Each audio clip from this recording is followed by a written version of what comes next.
Samtang mga kapuso, Iloilo City Traffic Management Division maga-deploy isang dugang nga personnel sa ginakabig traffic choked area sa syudad sa ginalauman nga pagbugat sang trapiko samtang nagahilapit ang Pasko. Inyang gitutukan ni John Sala. Huol sa mga motorista kag commuter ang trapiko. Magluwas nga nagatugay ni sang delay sa ilabiyahe huol man ini sa palangitanan kag trabaho. Kaangay na lang kay Manang Elma. Kapin pa subong peak season, biskan gani adlaw-adlaw nga tanan pag may klase.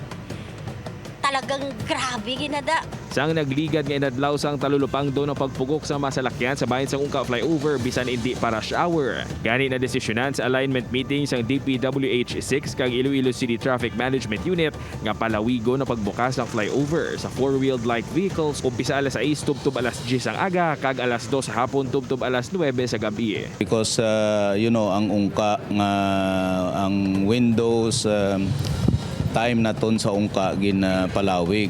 Ang Ungka abi plays a vital role no insofar sa pagpasulod kag papagwa sang aton nga mga vehicles no lalo na sa holiday rush subong apang ayo sang pila ka mga motorista.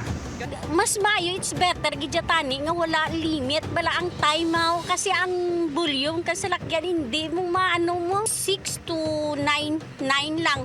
How about mga 10 o'clock, 12 o'clock, grabe na ang traffic na. Sunod naman kay Manong Raul apisan nga bentaha ang ginpalawig nga oras aminado ini nga mas maayo sa gihapon nga istriktuhan ang pagbukas ng flyover samtang wala pa ini nakayo. Hindi man sa holiday kay kung ngay damo nga ko nga gaus mod nga daan kong kisa. Suno kay DPWH 6 Regional Director Engineer Sunnyboy Oropel magalawig ang pagbukas ng flyover tubtob sa pag-umpisa sang rectification sini.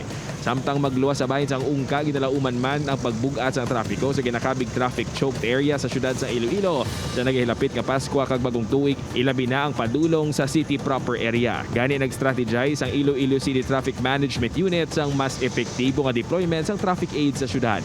Gin-realign naton considering ang mga heavy traffic gindugangan naton sang aton ng mga personnel. Nagpanawagan man si Garbanzo sa mga motorista nga mangin responsable sa pagpark sang mga salakyan agud hindi magsablag sa dalanon kag magdugang pagit sa trapiko. Upod kay Hans Disciato, John Sala. 1 Western Visayas.